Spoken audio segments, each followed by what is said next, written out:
Hello guys, so ito lang ako. Ito na ako yun.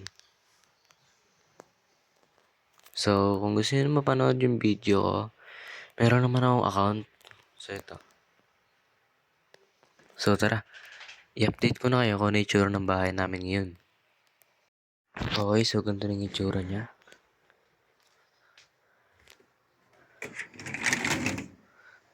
Nagbago na rin yung labas. Yan. Okay. Ito naman sa kusina.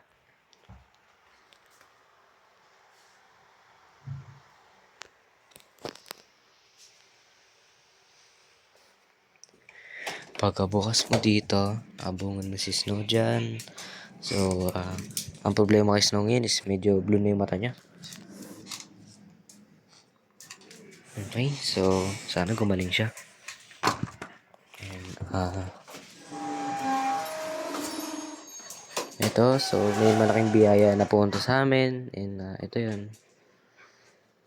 So, bale, naked bike siya. So, ito naman yung labas, guys. Ito yung labas. So, ito pa rin yung motor namin. Yan pa rin. So, ito naman yung labas. Wala na masyadong pinagbago. Yan. So, pinagbago ito. Ito na yung bahay namin ngayon. Ito yung bahay namin. Napinturahan na. Maayos na. At ito naman yung likod. Kung saan ako nagbablog dati. Madalas. Okay. So, ito. Ito na may itsura. Wala namang masyadong upgrades. So, hindi naman medyo So, puntahan natin kung saan tayo.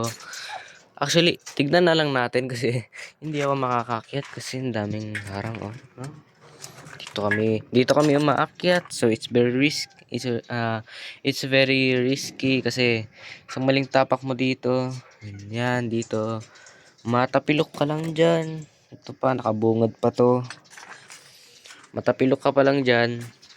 Delikado na. So, hindi dapat dun So, madalas, minsan, pag nagbablog ako, meron yun dyan sa may ladder dyan. Diyan